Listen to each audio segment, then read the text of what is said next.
Okay, everyone, it's 7 o'clock, so I am going to call this meeting Tuesday, May 4th, 2021 to order. This is the Planning Board meeting. And I just want to acknowledge that all of the Planning Board members are here in person. If public wants to access or participate in the meeting via in-person attendance at Town Hall or go to meeting through the login information below, you just have to log into https://global.gotomeeting.com/join 918-242429. If there's any question, you can just email the planning director at wolfeboro.nh.us. Okay, so all members are in attendance, so there's no need to go through the roll call. The public hearings, there are none this meeting. So we'll go on to the CIP appointments. So in the past, the Planning Board has nominated and accepted other members of the of the CIP, except for the Board of Selectmen. We do not have that information yet, but I think we do now.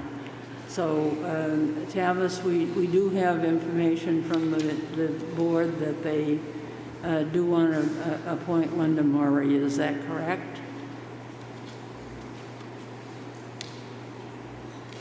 Standing, yes. I believe that is Linda Murray. Okay, all right. Okay, And- so And Brian Deshay is the alternate member too. and he would be the most, okay, Yep. all right. But the only one that we have to worry about is the actual appointment. Okay. So, okay, all right. So I would accept a nomination of Linda Murray to the CIP So meeting. moved. Thank you. Motion has been Seconded. made and seconded. Okay, all in favor, please say aye. Aye. Okay, and yes, just a second, and I will appoint Julie.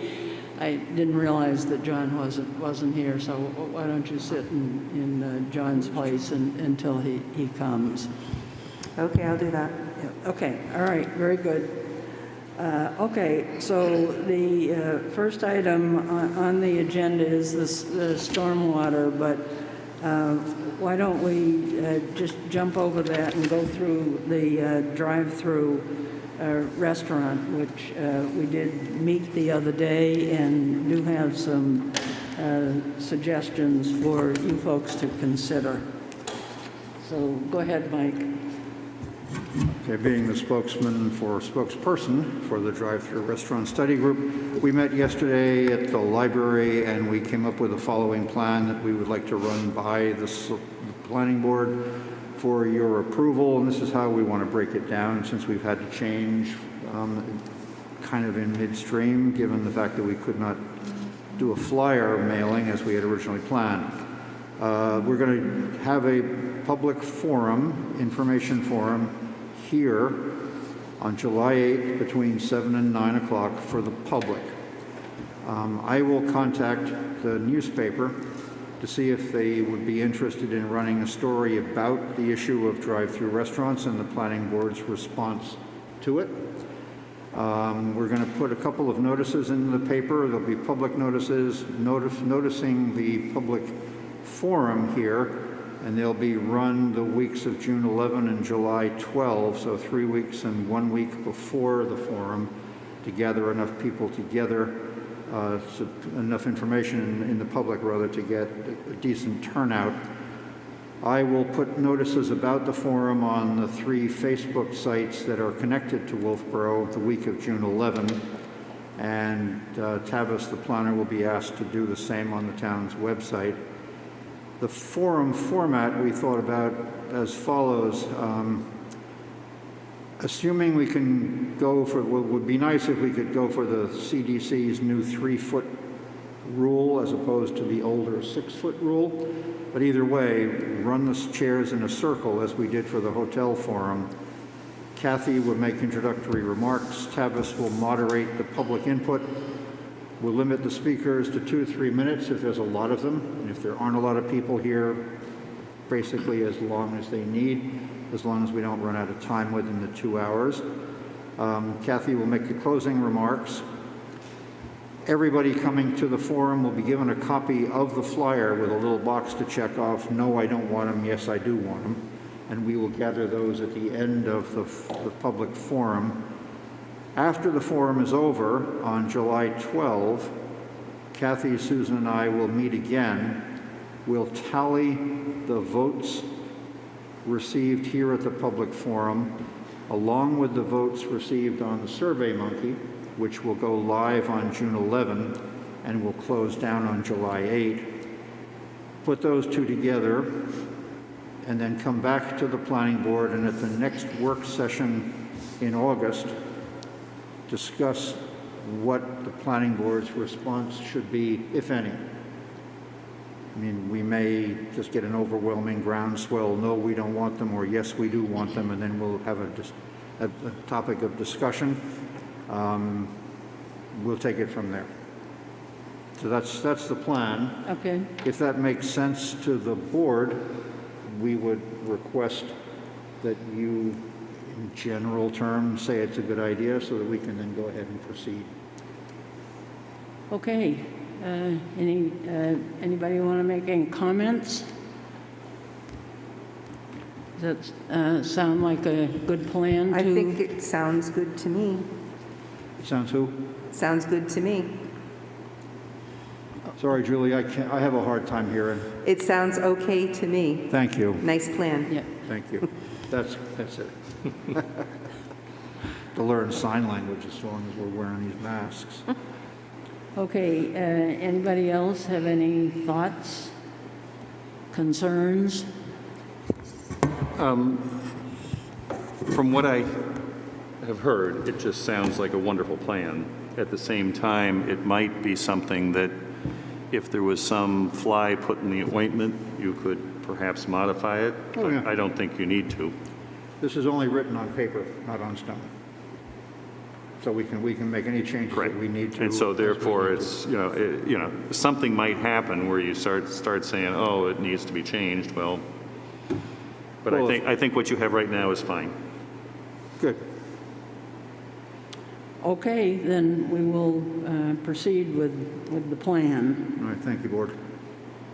Okay, let's see, Filter Bed Road, we had a meeting the other day.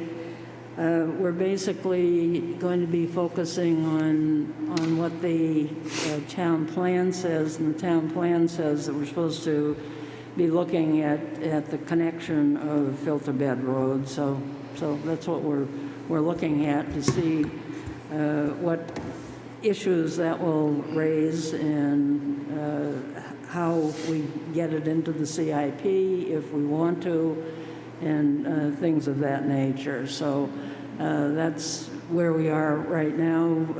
This next meeting, we're going to be discussing what we would like to see in a new zone over around Bay Street and Filter Bed Road, a new zone, a modified Pine Hill zone, and a Bay Street also modified zone. So we're going to be looking at those three issues to make sure that everybody's thoughts are in place and take it from there. So that's where we are with Filter Bed Road at this point in time. So any questions? Okay. All right, let's see. Lighting, John is not here. short-term rental. I'm not exactly sure what to say about the short-term rental. Each meeting, we have more and more public coming to tell us their thoughts, which is fine. And then Tavis and I, next time, we're going to try and get the committee to kind of focus on what it is they think. Is there a problem? Is there not a problem? If there is, what should we do about it? So that's kind of where we are with that little committee right now. So, any questions about that? Just a comment, and that is if something is done and it's some kind of enforcement, that topic needs to be addressed, because all the parties that have full-time jobs as it is, I'm sure. So, if we make new rules, we should make sure that they're followed, or, not suggest them at all. Right. Are you kind of talking about the grandfathering? No, I'm just talking about enforcement. Let's say they have to do a certain procedure, or they have to do, then the follow-up is they'd be violating something. Now, who's following up on that? Just consider down the road, or implications, and who's enforcing, and the likelihood of success. Right. Yeah. Yes. I mean, it seems that because of some of the complaints that we've heard, there are already mechanisms in our zoning ordinance and other ordinances that we could be following up on some of these. So I think that probably is going to be part of the conversation also. So. Okay, all right, then let's go back to stormwater. I put this off because Mike said he had a lot of things to say about this, so I figured I'd give him ample time. Okay, so the stormwater management regulation, our committee has met. With me at one point and then without me for another point, and passed it on to Tavis, right? And that is the version that we have in front of us today. So this is very much in a draft form at this point, and certainly has a little ways to go, I think. So. Mike, you said you had some concerns and comments that you wanted to bring to our attention.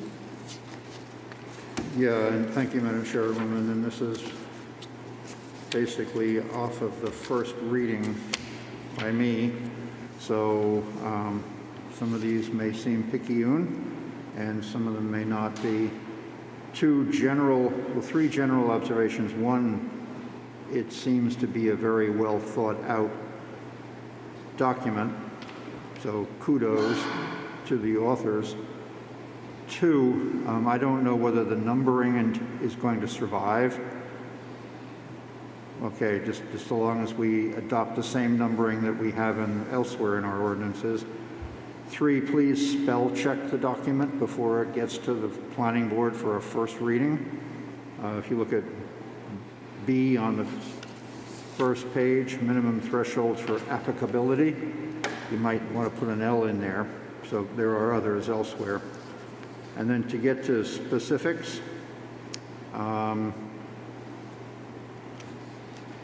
in B, minimum thresholds for applicability, the first sentence, these stormwater management down through site plan review regulations, that is repetitive with A1. You don't really need to say it again. So I'd advise that sentence be removed. Continuing on in that same paragraph, you have a quotation at the end, refer to definitions below, and I think it's this board's pleasure to have all definitions in 175 as opposed to the particular article. So maybe they should be just removed into 175. Top of the next page, first paragraph.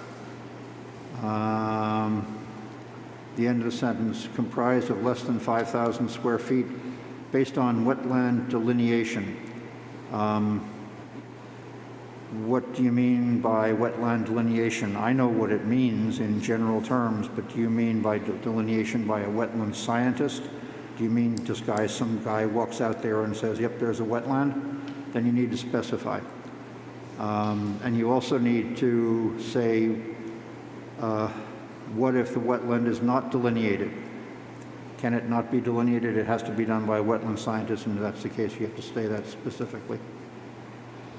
In paragraph 3, conditions for granting, Roman numeral 4, compliance with standards 3A through 3C. I'm not quite sure what that means. So you just need, it's probably a numbering, so you'll just fix that. And best management practices, beg pardon, paragraph 1. At the end, it ends, a copy of which is available, delete that. They change. They change frequently. The web addresses at DES are very flexible. I would not include a web address. If this regulation gets passed in March of next year, and it's still in effect in 2 years' time from now, who knows? It's just safer. You're referring to the management volume and the, manual and the volume number. That's all the reference I think you need. Continuing on, C, Roman numeral 3, last sentence, capital H in hazardous, and also ENV Water 401. I worked on those regulations with DES a couple of years ago, and those numbers changed too. So I would not specify a regulation number. I just specify the document name. You're dealing with professionals. They can find it for themselves. They're being paid to do that. Next page. At the top of the page, the paragraph that starts as specified by, run your eye down to the sentence that runs by the planning board or their representative. What does that mean? Who's the representative? Is that you, Tavis?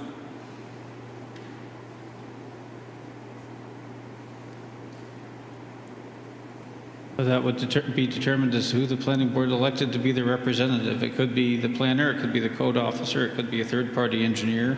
I think we should specify, because if by not specifying, we're not telling them who the representative is likely to be.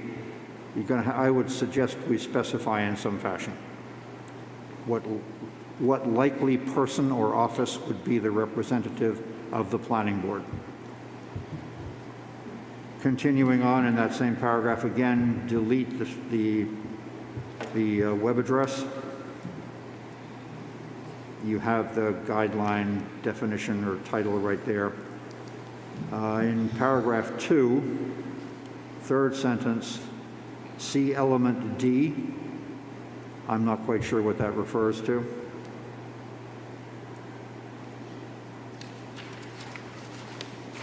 Be on 2 pages later on development criteria. An element In redevelopment criteria, then you might want to specify C Part D of redevelopment criteria or something like that, because if I didn't know what it meant, somebody else might not also. In number 3, last sentence, it reads, to achieve the water quality treatment requirements of this section. My questions are, where are the achievement requirements specified? And how are plants going to do that? I'm serious. That's struck my mind, and you know, I think that needs to be elucidated in some fashion or deleted. Number 4, you want all runoff to drain within a maximum of 72 hours. How is that possible in a natural environment? And how are we not ignoring the existence of vernal pools which don't drain, are fed by rainfall, and persist for the springtime? I think that needs to be rethought. Or is that something which is a man-made area which is different from a vernal pool? As in, if you were making a rain garden, that should drain within a 72-hour period. Agreed. So that we have to specify what kind of drainage you're talking about, or what kind of phenomenon you're talking about. Well, this entire section, this entire body of regulations is stormwater management, so it's how you're dealing with stormwater management. Right now, you're not able to direct stormwater flow to a vernal pool and then expect a vernal pool or a natural pond, for that matter, to drain within 72 hours. So, You understand that clearly. well, so do the people that are implementing the plans that go with this. If you're confident in that, then fine. But I read this through and I asked myself, is that possible in a natural environment in every single case? And I found it may not be. But Likely not in a natural If you're confident in it, then we'll leave it. If it read all design areas that receive rainfall runoff, you add a one word which talks about being associated with a plan, that might end up clearing that up. Would make more sense to me that way, then I wouldn't have the uncertainty in my mind. In paragraph 5, again, delete that last sentence. See any HDES published guidance facts. We don't have to lead them by the hand all the way to the goal. They can figure that out for themselves, I would have thought. Couldn't we have a whole page of, or, you know, just an addition of other things that people maybe should be looking at? Well, it would be fine if they weren't if they were unchangeable, Yeah, but these addresses change. yeah, okay, all right. And So that's the problem, issue. and Okay. there are some in our conservation subdivision sub-regulations which refer to NHDES documentation which doesn't exist anymore. Paragraph 8. In the middle of the paragraph, sentence that begins, refer to volumes 2, page 6, table 2.1, et cetera, again, delete that. Again, you're referring to a document dated 2008 or the most current version. If this document is going to persist for a few years, that reference may become out of date.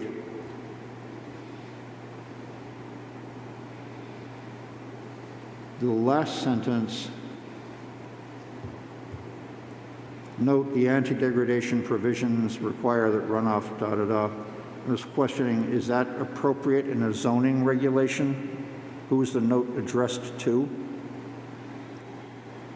Is it to the builder? Is it to the homeowner? Is it to the planning board, to the planner, to the world in general?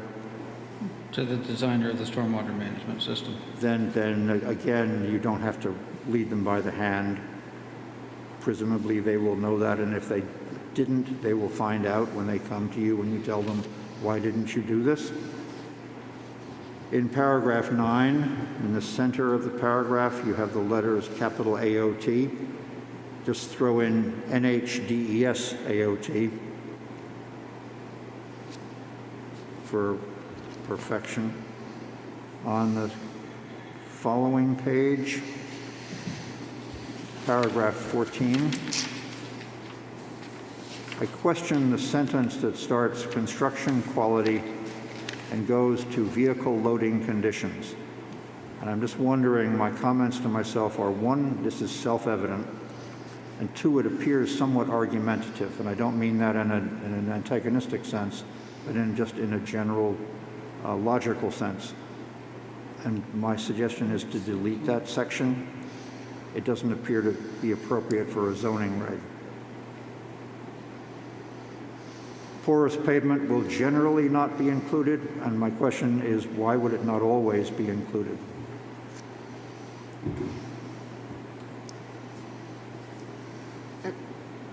It's not included because it's pervious. I'm sorry? It's not included because it's pervious. Because it's pervious, okay, thank you. Thank you, Lon. The next question, why is that sentence in yellow, applicants not selecting? That was an addition from a member of the Stormwater Committee. I believe it's similar to the recent addition to the stormwater regulation, or the shorefront regulations, where if you were going to submit to the town that you were not going to do pervious, that a narrative be provided. So I think that sentence just needs to be ended if the board wants to include something to that effect. Applicants not selecting porous pavement or pervious pavement shall document how the site conditions are not conducive to the installation and refer to how alternatives have been used. So you'll just something like that, yes. You'll just complete that, okay. In D, paragraph 1, criteria, last sentence, I insert the word DES or letters cap DES after NH before stormwater manual, and then or equivalent. What does that mean? What equivalent is there to the NH DES stormwater manual? Some have elected to use the AOT standards, which differ somewhat from the NH stormwater, DES stormwater manual. So it would be up to the designer of the system. But they'd need to demonstrate either. Do we want to spell that out for them in this case, rather than leaving it equivalent, because they might choose the wrong one? I will look for a way to include, quote, in accordance with the NHDES stormwater manual or equivalent, including but not limited to, and give some options. Okay. In number 3, you have A and B with an or linking the two of them. Is it an either or? No, criteria is a standalone at 1. So it's either A or B, or it's A and B together? My question is why is the word or at the end of the first paragraph, letter A? Is it an either or standard, or is it says in accordance with one or more? I'm looking for the one or more, Mike, I'm sorry. Okay. Redevelopment criteria 3, of 3, okay. after A, it says or. It's either A or, is it A or B, or A Correct, and B? because 3 ends with listed in order of preference. It has to be done with one or more of the following techniques listed in order of preference, A, B, or C. So the or can stand. The or can stand. Okay.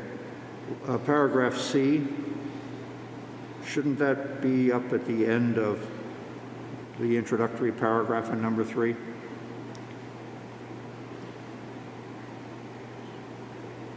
It could be. It makes more sense up there to me. So put C at the end of 3, and then it would be the choice of A or B. Correct. Okay? Next paragraph, top of the page, sentence that starts to comply and ends receiving water. That's repetitive, and it's actually expressed better in the first iteration than the second. So I would just suggest that you delete that entire sentence, to comply through receiving water. Then in paragraph E, plan approval and review, the planning board shall, let's change that to will. I don't like the imperative shall. Let's leave the board as the agent here, as opposed to telling the board what it must do. Because, you know, shall is one of those loaded legal words. The last paragraph. It is. I would be concerned if we get to the point in the future if someone complies with all the standards and the board elects not to approve the plan. The planning board will approve the stormwater management plan if it complies. Well, if it complies, the board has to. There's no point really in demanding that the planning board do it. The board has to do it anyway. Good enough. Last sentence, the sentence that that starts by a qualified professional, delete the word and at the end of it. It's unnecessary. Yeah. In G, municipal staff or their designated agent shall be granted by the applicant site access. We cannot give someone permission to go on private property.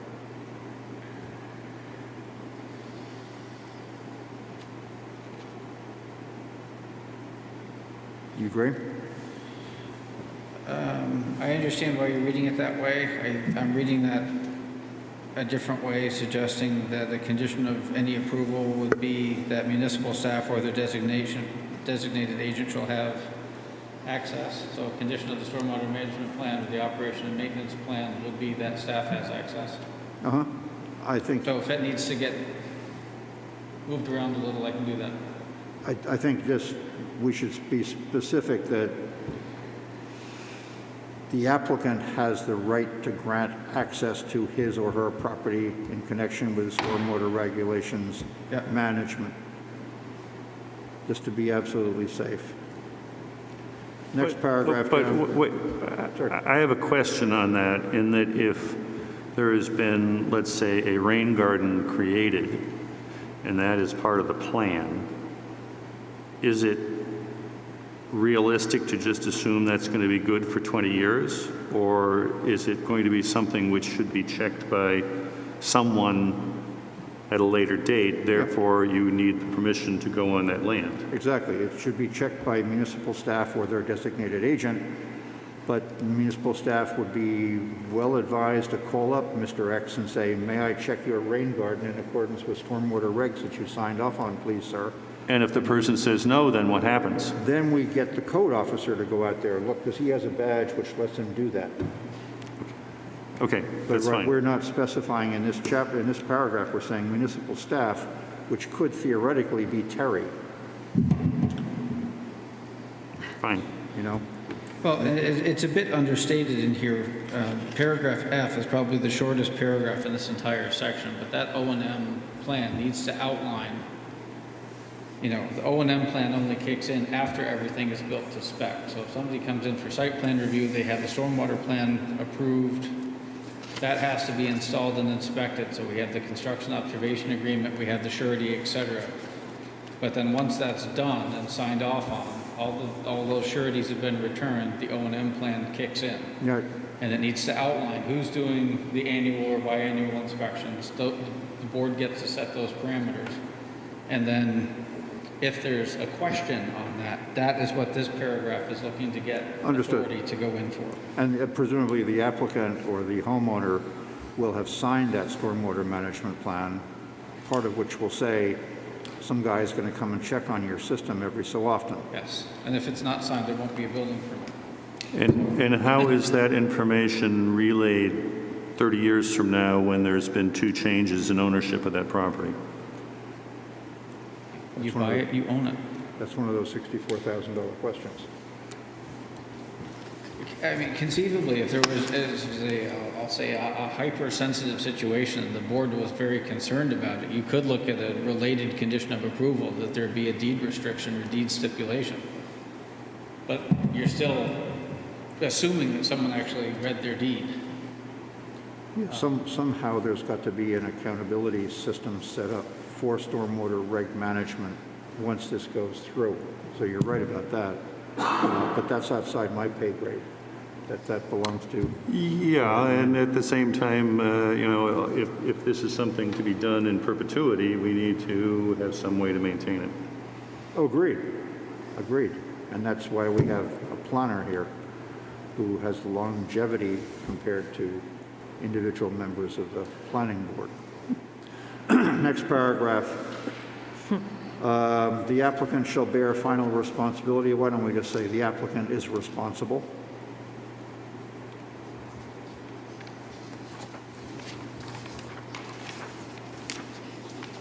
The top of the next page, the municipality retains the right to accept no responsibility. Check that with legal, because that sounds to me kind of like, yeah. So that needs to be fixed. Next page, letter L, impaired waters. You cite 303D of the Federal Clean Water Act. If you're going to cite the federal statute, you need to give the actual U.S. statute number, so find the proper citation for that. Yep. And then delete the little sentence, the little parenthetical phrase known as a 303D list. You've already said it's a 303D list. Yeah. TMDL is not defined anywhere in these regs. I don't know what it means. It means total maximum daily load. Well, you have to find some way of defining that somewhere then. You can add that. And then, and this one is a bit gnarly. Last page, U redevelopment. Near the, about 2/3 of the way down, the sentence that starts, in general. In general, the requirements do not apply to projects where the total existing impervious is less than 20,000 square feet. And if I turn earlier to the section which is titled Minimum Thresholds for Applicability, I see that projects less than 43,560 square feet can apply for a waiver.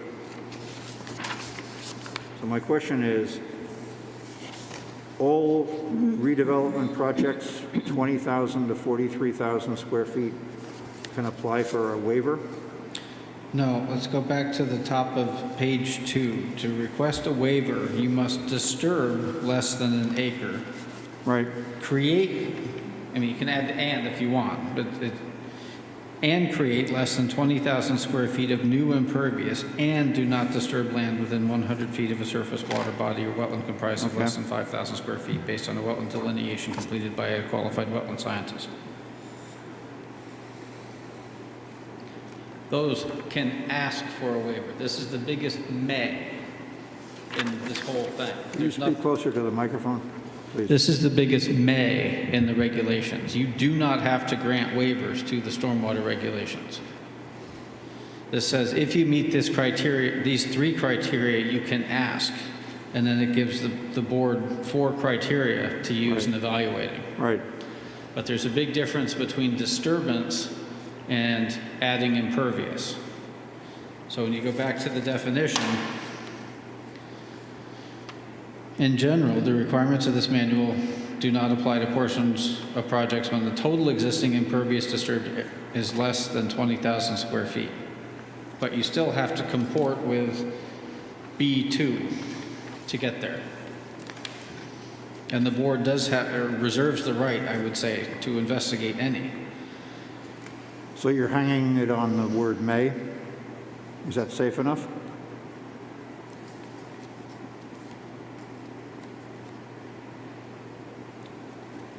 I've never run into an issue before. Okay. I mean, it could say could. No, I'm not questioning the wording. I'm questioning the consequences of making this an ordinance. Typically, the reason this 20,000 square feet became an issue would be something like the grocery store next door, where it's primarily all paved or structure. And the parking lot might change a little bit, and the building might change a little bit, but they're not adding 20,000 square feet of impervious. Functionally speaking, until you get to that area where you're manipulating 20,000 square feet of impervious surface, you're not really at the ability to infiltrate stormwater on site. Okay, I got you.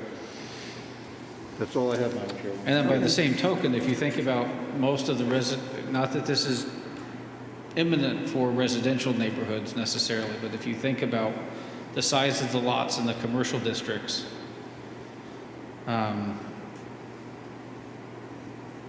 they're not large. They're not large lots. And then if you look at a quasi-commercial project that might trigger site plan review out in the residential agricultural area,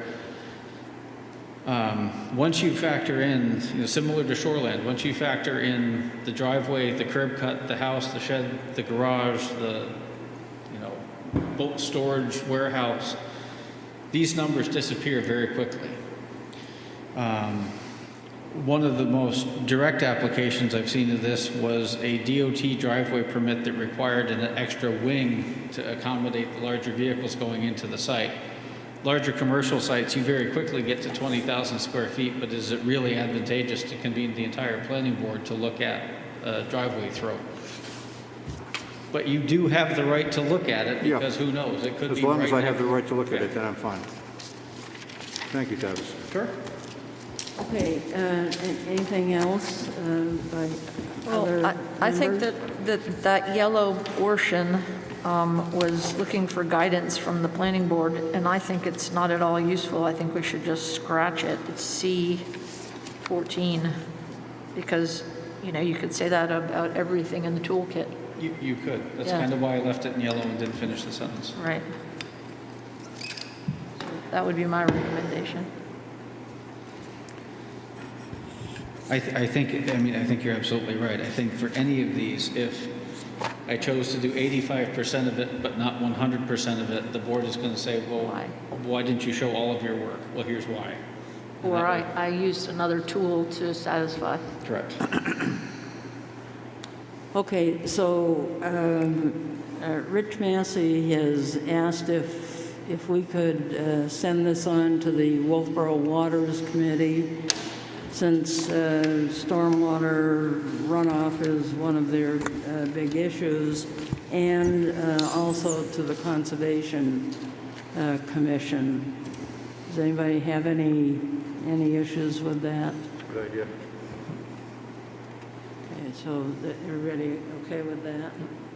Okay, it seems, Could I just suggest that the close reading that Mike has done of this particular regulation is, I think, very valuable. And I think in particular, the references to documents which may or may not exist 5 years from now is very, very important. okay. Thank you. Okay, so I'm not sure if you want to take Mike's corrections, make those, and then send it on. Sure. I'll send it out to the planning board, conservation, and Wolfeboro Waters. Yeah, okay, all right. And then once we hear back from them, then we can decide where we want to go with this. Okay, all right. This is very major, folks. Hey, Tavis, you also were going to send this to a couple applicants, I think is what you said. Some of the people that generally would use this. I can do that. If the board wants me to make the edits and send that out to some frequent flyers, I can do that. I think that's a great idea. Okay. Okay, so that's okay with everybody? Oh, okay, all right, then why don't we proceed with that then? Okay, very good.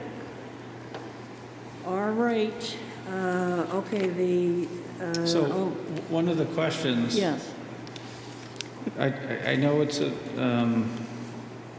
perhaps a bit third rail for tonight's discussion because it hasn't gone to Concom and Wolfeboro Waters, et cetera.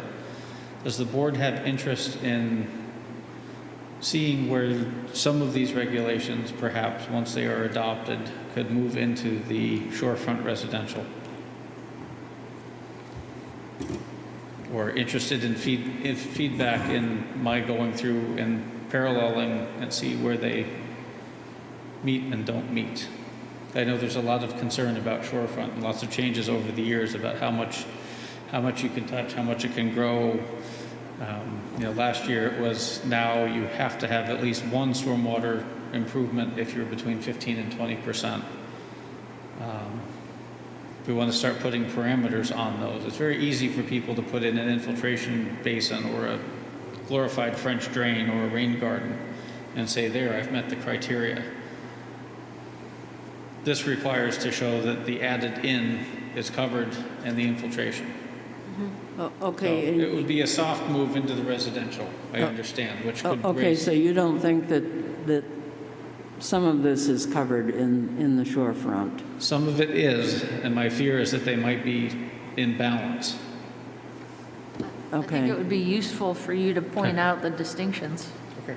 Yeah. oh, okay, Yeah, some examples would be good.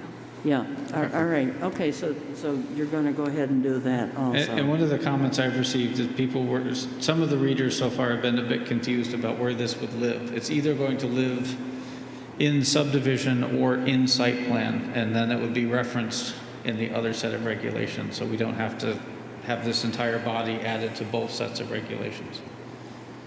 It seems that site plan would be the more logical choice, and subdivision just, It's sixes for me. yeah. Okay. I've only been here 6 months. I don't know what there's more of.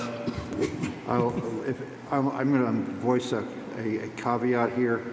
That I've noticed a trend in planning board activity in the last couple of years of moving complicated, difficult, and contentious regulations into site plan review in the interest of giving planning board flexibility of application, taking them out of zoning regulations where they're kind of stiff. And it just seems to me that the planning board is accruing influence and power to exercise as it sees fit on occasion, rather than having to abide by a set of regulations, which everybody knows exactly what the outcome is going to be at the end of every application process. I'm not saying that we're doing anything wrong or bad, but it just seems to me I've noticed a trend. We've taken architectural design standards, we've taken parking, and we will, I guess, be putting this into site plan review regs. That's 3 fairly large chunks of business that we do with the town into a procedure that gives us the flexibility to waive portions that we think need to be waived in the interest of the town. And, you know, as long as you have an altruistic board like we are, it's fine.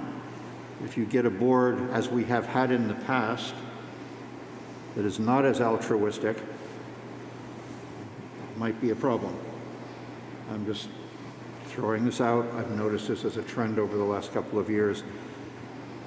I'm not worried personally, but it is something we should be aware of. Okay, well, I guess I hear what you're saying, but I'm not totally against it because of the fact that we have to grant waivers. And so if we really stick to the fact that we have to grant the waivers before people can ask for some relief from some of these, then I think we're okay. I think. Okay. But, you know, that may or may not be the case. Call me Cassandra. That's fine. I'll take the heat if necessary. Okay, all right, very good. Okay, so I guess, do you have something on lighting that you want to talk to us about? Tavis? The next lighting committee meeting is going to be on 5/10. They're still going through some proposed working on the recommendations back to the planning board. I would anticipate after the 5/10 meeting that they'll be presenting something to the board for the June work session. Okay. All right, and didn't John say that there is some proposal to put some of the lighting committee recommendations into the site plan regs? Is that correct? Correct. Oh, okay. And I mean, I completely understand Mike's sentiment. I guess my general reaction is those things that the planning board have authority over, the planning board needs to have the authority to be flexible for itself and for the applicants in front of it. It really has posed issues not only in Wolfeboro but other communities where the planning board has an applicant that's completely willing to do absolutely everything for want of a variance, for example. So that's what could happen where, you know, the planning board, you know, let's just use the stormwater regulations, you may grant a waiver if that flexibility isn't in there and the rules are everything but that in the zoning regulations, and somebody just for whatever reason can't, they now have to go to the zoning board. And by statute, that is a very difficult test. I know, different boards have different rates of processing, and how close they follow is dependent. It concerns me when one board is almost beholden to another, because one has to do for the benefit of the regs and the other one's trying to benefit the community as a whole, both the people and the environment. Don't forget, though, in rebuttal, that that is the way the system was established from the 1920s on. The planning board had set regulations, and if it didn't fit the regulation, you went to the zoning board and pled your case. And if you were convincing, you got your little variance. The idea being that the zoning regulations were set up to protect the public at large from individual landowners doing things on their property which might be to the detriment of the neighbors. And so you wanted to protect people at large by having pretty strict zoning regs, and the only way you would get a chance to break them is if you could convince 5 pretty hard-nosed individuals that you had a good case through running through the variance standards, which the courts have worked on for the last 70 years quite assiduously, and they may be onerous, but at least they work. Taking stuff out of zoning regs and throwing it into site plan review gives the board tons of flexibility, but in a lot of respects defeats the original purpose of zoning and the establishment of a zoning board. They went hand in hand. Anyway, enough said. My concern would be that, once you are granted a variance, then what are the standards? They're none. If you're relieved from the pressures of stormwater management and such, whereas, we can go through each individual site and each situation and make a weighted decision, not just a yes or a no, a variance or no variance. Yeah, I hear what you're saying. I'd be surprised if a variance from stormwater management regulations would ever fly through the zoning board, because how would you prove a hardship that not everybody else suffered by observing stormwater regulations in the first place? There'd be nothing specific to your plot of land that made observing those regs harder on you than it did your neighbor or the next guy down the block. And I'm not trying to be argumentative either. I know what you're saying, and these variances run with the land, and they are forever. And that's another problem too. So, but it's an imperfect system, but I just feel when you have a system which has been working maybe clumsily for a good length of time, you don't want to tinker with it without being really sure what you're doing. And I think this board, and I think our process is, I think we've been very careful about what we put into site plan review, but cumulatively, we put a lot of stuff into site plan review that wasn't there when I got on this board. And that, maybe that's not a reason to worry. Maybe it's all for the best, but it is a trend, and it's something I wanted to bring to the board's attention. I don't know if you thought of it, but it occurred to me, and I just thought trends should be noticed. Okay. All right. Okay, so we're all set with lighting, right, Tavis? Okay. All right, I'm going to go on to the next item, and that's public comment. Is there any member of the public that wants to comment on anything? Rich Massey. Kathy, can you hear me okay? Yes.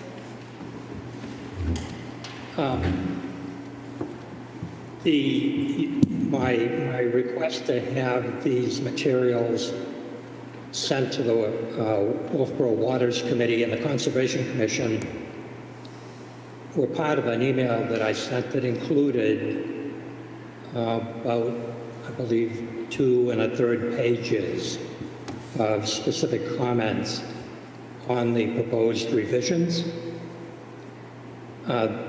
Those comments were the result of several hours I spent comparing the current stormwater regulations to the proposals.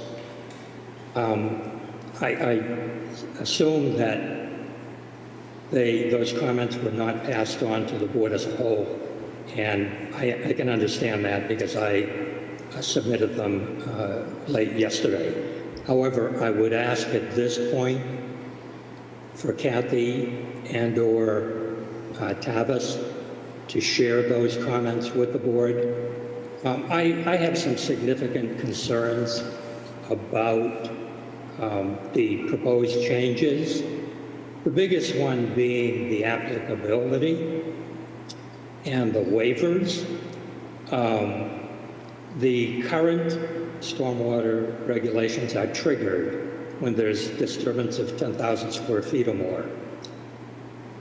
The proposal are triggered by site plan review, but then there's a waiver option for any disturbance of up to a full acre. And I think I would echo some of Mike Potter's concerns about the ability of the board to grant waivers to these regulations. It seems to me that boards change, applicants change, town planners change. And what I'm concerned about is that it would be easy enough not to see consistent standards applied when there's that wide room for waiver. I guess my question, to sum it up, would be this. What problem is the board trying to solve by changing the requirement from disturbance of 10,000 square feet to basically a system that gives everybody under an acre an opportunity to ask for a waiver? I'm not sure it's not clear to me from any discussion I've heard, nor anything in the proposed regulations, that the answer to that is very clear. So that, at a high level, is my concern. The document I provided also addresses some of the things that Mike was trying to get to, but that you can look at those individually. So I would ask that the board be given an opportunity to at least review those comments and take them into account in evaluating the current proposals. Thank you. Okay, thank you very much. Any other member of the public that wants to comment to us? No? Oh, okay. All right, very good. Okay, Tavis, can we submit Rich's information to the board for the next packet?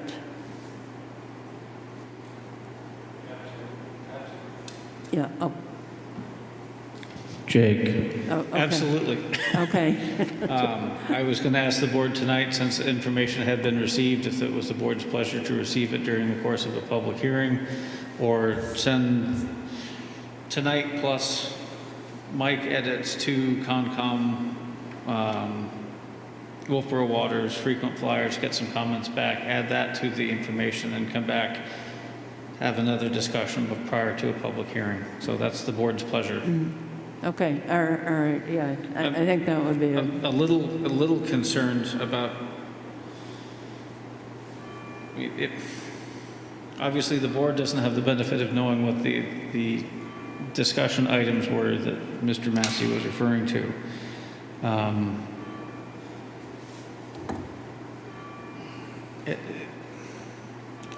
If you'd like, I can forward it out. I'm a little concerned about too many people trying to look at too many details from different angles, trying to solve a question or address a question. I don't know. I understand the points. I mean, both that Rich mentioned tonight and he put in his email. I could go into length on the dialogue at how it ended up where it is as opposed to other iterations. I just don't know how much information the board wants to weed through. More. Okay. More is always better, and if I don't understand it, I'll ask. Okay. So is that, you'd like it before it goes to the other committees or after? Or yes? Well, we have a stormwater management regulations subcommittee working on the project, and clearly they carry the onus of the work. Okay. But as a board member, I will eventually be seeing their work product. It wouldn't hurt me to have seen some of the preliminary materials that go into that product. Gives me more confidence in the final product if I know how they built it. So I would like to see it.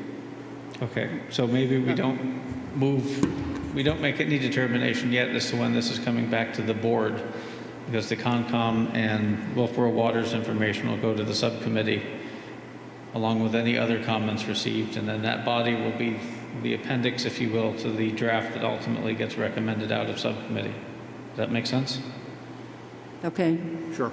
Okay. All right, so we're probably talking about 2 months' time. I would think.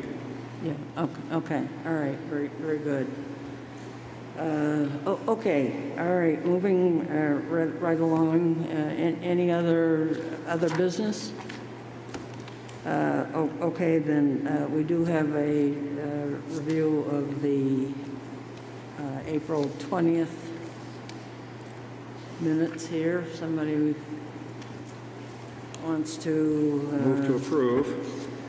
I was not part of it. Approve. So that was a motion and second? Second. Yeah, okay. All right. Okay, so a motion has been made and seconded to approve the April 20th, 2021 minutes. All in favor, please say aye. Aye. Opposed? Abstentions? Okay, all right, very good. Okay. And yes, who go was the ahead. first? And who was the second? I made the motion. I seconded. Second. Peter seconded it. Thank you. And can we put on the agenda, Madam Chairwoman, for some time in the near future, a review of the Pine Hill Road Development District ordinance and compare it with the currently existing Commercial 2 ordinance and see if we can't thrash out something that is more appropriate to Pine Hill Road and C2 than exists currently on the books? Okay, would you want to bypass the committee? Which committee? The filter bed, Pine Hill Road? No, by no means. Okay. If you guys are thinking of rewriting the entire Pine Hill Road Development District ordinance, that's news to me. If you're not, if you're just thinking about extending it or doing something or making a new zone, that's different. But we have a problem in the Pine Hill Road Development District. We have a use that used to be there that was taken away inadvertently, and as a result, an applicant couldn't get done what I think would have been a good idea for the town.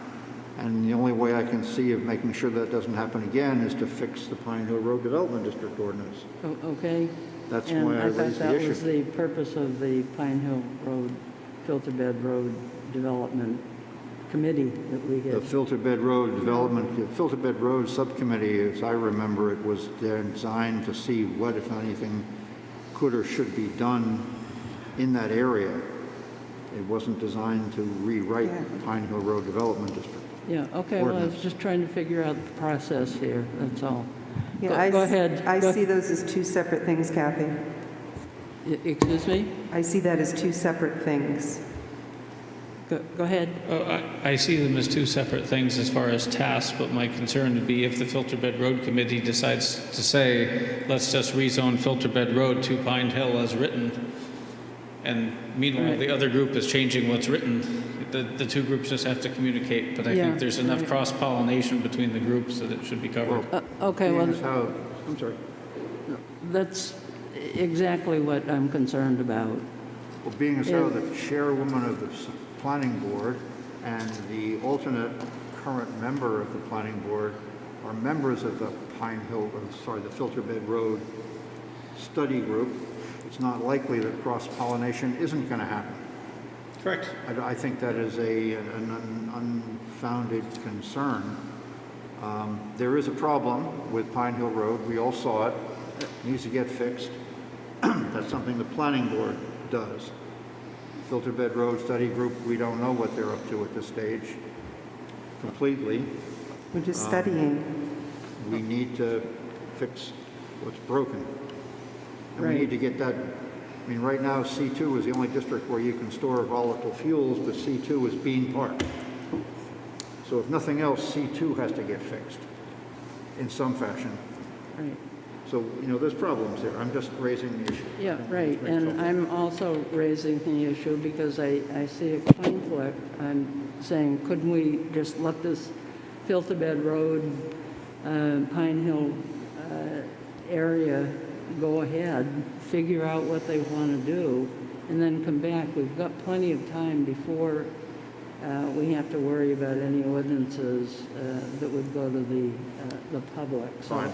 So I was just bringing it up as how about let's just wait a little, give them a little time, and then we can then look at it again in I will August commit or to patience, September. Madam Chairwoman. Yeah, oh, okay. Okay, anything else, folks? Okay. All right. Move to We're adjourn. adjourned. Seconded. Aye. Aye. Aye. Aye. Aye.